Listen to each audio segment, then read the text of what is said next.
Stacey Abrams really got Meghan McCain together with that question of hers. Hi, welcome to JOA. If you're new to my channel, please do click subscribe and click that bell so you'll be the first to know when I upload. I'd really appreciate if you do subscribe and click the bell. For those of you that forgot to sign up, please do sign up at patreon.com/JOA. Your $5 minimum contribution does mean a lot to me. I really do appreciate that. I want you guys to watch this clip and I'll come back with some more. Yes, Ms. Abrams, the U.S. economy only added 266,000 jobs last month, which was far less than the more than 1 million that was expected. It was so bad that there were reporters on air that had to double check the number to make sure they had actually read it correctly, not to mention that the fact that all of the jobs went to men. Is this a clear indication that throwing money at this problem isn't working?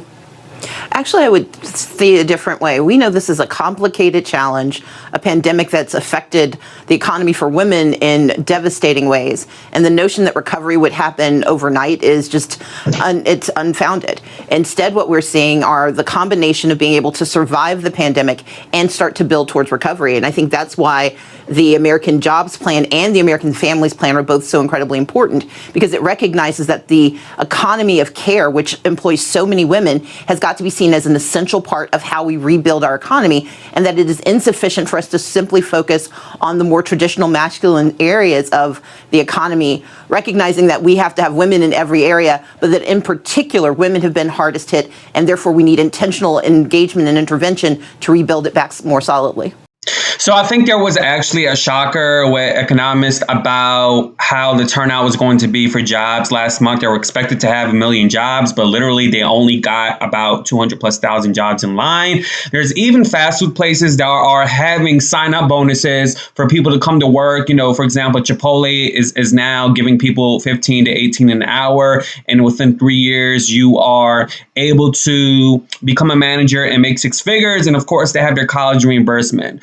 But a lot of people aren't really fond towards fast food. They're not really fond towards the safety of the vaccine. And they're not really fond towards the messaging that has been out about the vaccination, the politicizing of this pandemic as well. So I find that to be hypocritical that Meghan McCain asked that question to Stacey Abrams when in reality, the whole questioning was about the voter fraud and the voting situations, because she is a huge influence. And I'm going to just go ahead and say she's a representative of Georgia. So her idea of her asking that question was off the bar, because she's not in government per se because of her loss with Governor Kemp. So I thought the question was off the wall, but then again, it's her job to talk about the other side. And she is right about the totality of the data when it came to economics being surprised that 1 million people, 1 million jobs were not hit on its mark, but instead 200,000 jobs were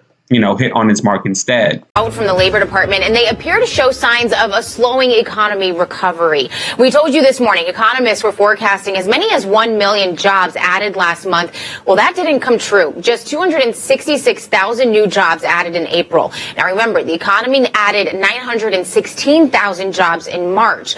The unemployment rate stayed about the same, up to 6.1% from 6%. So I was reading different articles, and according to NPR, 4.2 million women who left the workforce during the pandemic, 2 million have yet to return.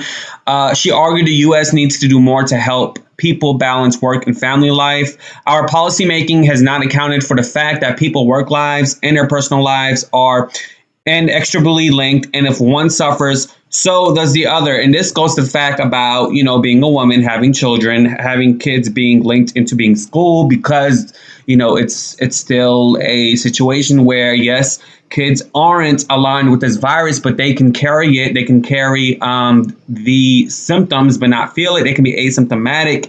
And if you have someone that is within the demographic of 50 and above at your house, those variants of the COVID in your child can be transferred to an adult, and it's just going to go around simply. So, with women, let's just be honest. This is not a stereotype. The View talked about this yesterday. Like, women are really the experts when it comes to cooking, doing the kids' hair, homework, so on and so forth. The men is in reality, they just go to work.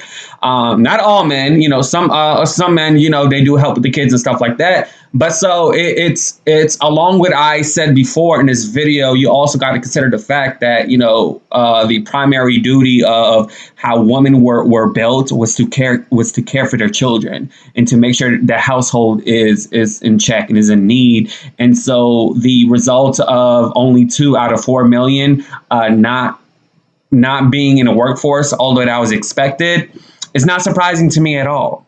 So I understand it's Meghan's job to ask the opposing question, but at the same time, I thought it was uncalled for. She also says that the vaccines and the mask wearing and everything was politicized, which actually, scares a lot of people, and the messaging scares a lot of people. So, I mean, it's in conclusion, it's not surprising that the numbers warrant at the expected number that it's supposed to be at. And so that's all I really have to say about this video. Shout out to Stacey Abrams. If you're new to my channel, please do click subscribe and click the bell so you'll be the first to know when I upload. Patreon.com/JOAJOA. Come on, $5 a month. I know you have it. Deuces. Yay.